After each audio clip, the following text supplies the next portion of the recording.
Hello everyone. It occurred to me yesterday that I do these setups a lot with my basement system, and I haven't really shown how you can do it yourself. And after receiving a comment asking for help on a specific subject that I will make a video of later, I realized I should make a how-to series. So today I will be kind of demonstrating what I do to install these setups and how I change out these devices. And at the same time, you'll get a sneak peek for the next basement fire alarm test. So come along and join me as I go and install the new setup. Okay, so we're going to start by installing the pull station. So as you can see, I do have the wires here. They're all ready to go. And we're going to install this Spectronics SBNG1 pull station. So to start, you want the pull station to be closed when you do this, because in my case the system's always powered on. So I'm gonna have the station closed, and I'm gonna start by connecting this wire. I go red to red and black to black, kind of connect it like that, and twist the wires together.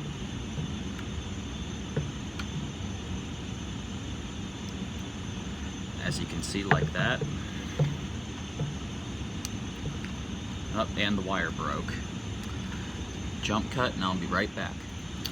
Okay, so what happened is that this wire broke off, so I had to restrip it.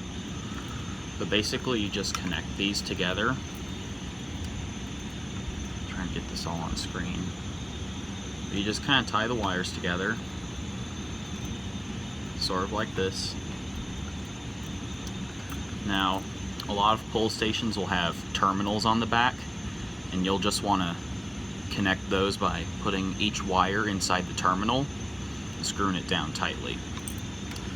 So what we're going to do next is we're going to pull this, and nothing's going to go off because there's no alarm up right now, but the panel will start going. So we're going to open this, and we're going to start to put the screws in. Just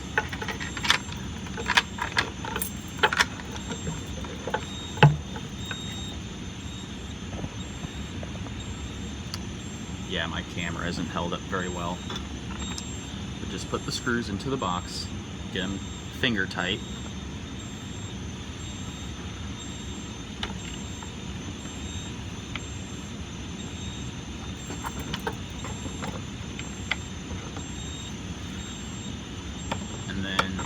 Take your screwdriver and tighten them down.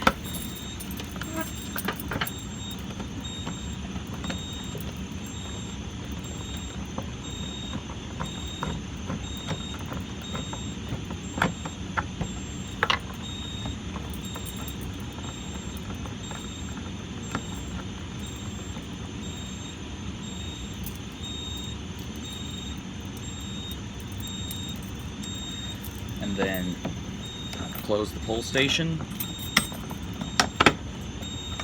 lock it, and we're good to go for the horn strobe. So next it is time to install the horn strobe into the box, and we will be installing this Gentex SHG right here. So I'm going to go put the camera into position, and I'm going to get to work on this. Okay, so we are focused facing the side of the electrical box, so you can see me hooking up the horn strobe. So as you can see on the back, there it is. This is a 4-wire alarm, and we're going to be wiring it as such. So we're going to start by hooking up the horn, which is this pair of wires right here. So I'm going to loosen the terminals on the back of the horn strobe,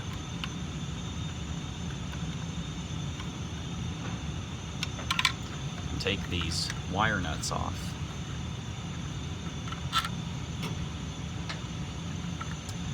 And then put the black wire into the negative terminal,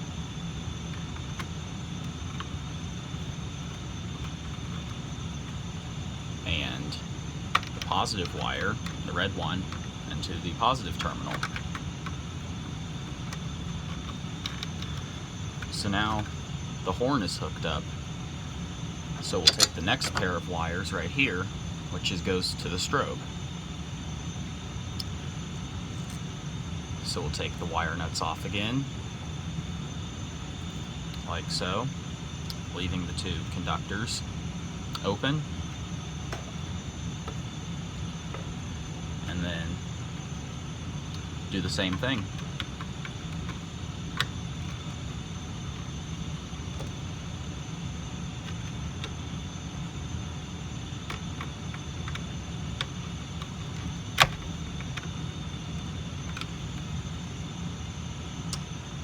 So after you're done actually wiring up the alarm, you'll want to figure out how it's supposed to be mounted. In this case, it is a 4-inch square box.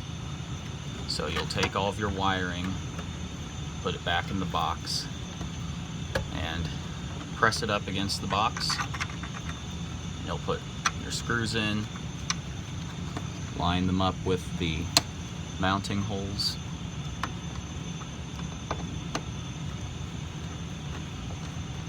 and you'll start to put the screws in.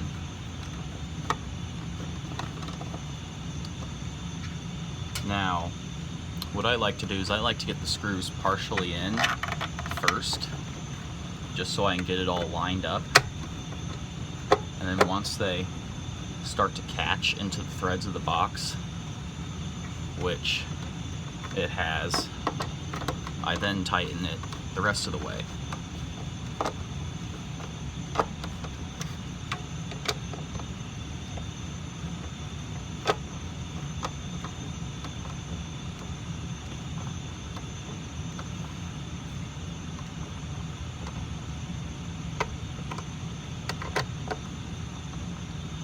And there it is. The horn strobe's on the wall. It's nice and firm on there. So, see you in the next clip. So, as you can see, the horn strobe is now on the wall. And what I do after this is that I have these two switches here, which allow me to disable this horn strobe so I can work on the circuit. We'll go ahead and flip these back to the on position. So now this is getting its standby power and will be ready to sound. At this point, I would log into the panel and make any changes to the programming that would need to be made in order to get the system functioning correctly. But since the NACs are programmed as they need to be for the SHG, I don't need to do anything. So it's ready to go. So now what we would do is we will check to make sure we wired this correctly. So I'm just going to key activate this. And as you can see, it is hooked up correctly. So that is going to conclude my first episode of fire alarm tutorials. As always, thank you for watching. Be sure to check out my GroupMe and my eBay store. They both help the channel. Thank you and have a great day.